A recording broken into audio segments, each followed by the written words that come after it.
2024 देख रहे हैं आप और मैं हूं आपसे ब्यूटी।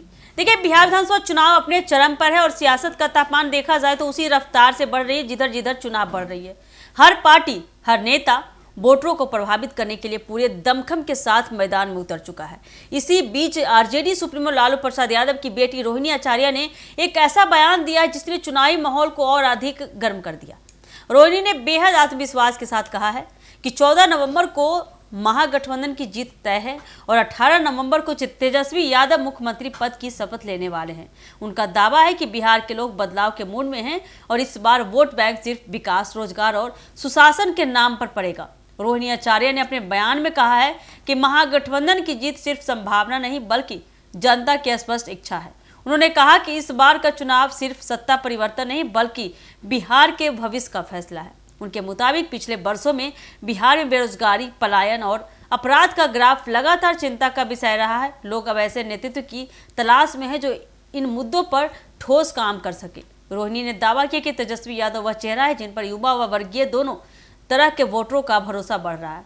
रोहिणी आचार्य ने अपने बयान में कानून व्यवस्था को लेकर भी बड़ा संकेत दिया है। उन्होंने कहा कि अगर महागठबंधन सत्ता में आता है तो 2 महीने के अंदर अपराधियों पर नकेल कसी जाएगी और बिहार में डर का माहौल खत्म हो जाएगा।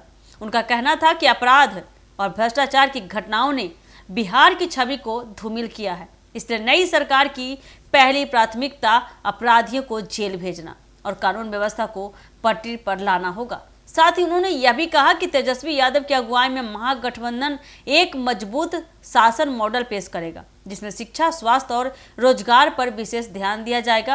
उन्होंने प्रधानमंत्री नरेंद्र मोदी और एनडीए पर भी कटाक्ष किया है। रोहिणी के मुताबिक एनडीए के नेता सिर्फ बयानबाजी कर रहे हैं जबकि जमीन पर काम की स्थिति बेहद कमजोर है। उन्होंने कहा कि लोग अब वादों से नहीं बल्कि काम के आधार पर वोट देंगे। रोहिणी ने यह दावा किया है कि इस बार एनडीए में अंदरूनी फूट और कमजोर जनाधार स्पष्ट दिखाई दे रहा है जिसका सीधा लाभ महागठबंधन को मिलेगा। रोहिणी आचार्य ने यह भी कहा कि इस चुनाव में महिलाओं और युवाओं की भूमिका निर्णायक होगी। उन्होंने कहा कि महागठबंधन की नीतियां आम परिवारों के हित में ज़्यादा बेहतर है। उनका कहना कि तेजस्वी यादव लगातार युवाओं को रोजगार देंगे, सरकारी रिक्तियों को भरेंगे और शिक्षा व्यवस्था सुधारने की बात कर रहे हैं। आने वाले समय में क्या कुछ करेंगे ये देखना काफ़ी दिलचस्प होने वाला है, जिससे युवा वर्ग उनके साथ खड़ा हो गया है। कुल मिलाकर कहा जा सकता है कि रोहिणी आचार्य का बयान चुनावी मौसम में एक बड़ा राजनीतिक तीर साबित हो सकता है। उनके दावों ने महागठबंधन समर्थकों में जोश भर दिया है। वह एनडीए के लिए यह सीधे चुनौती का संदेश भी है। मुकाबला आसान नहीं होने वाला।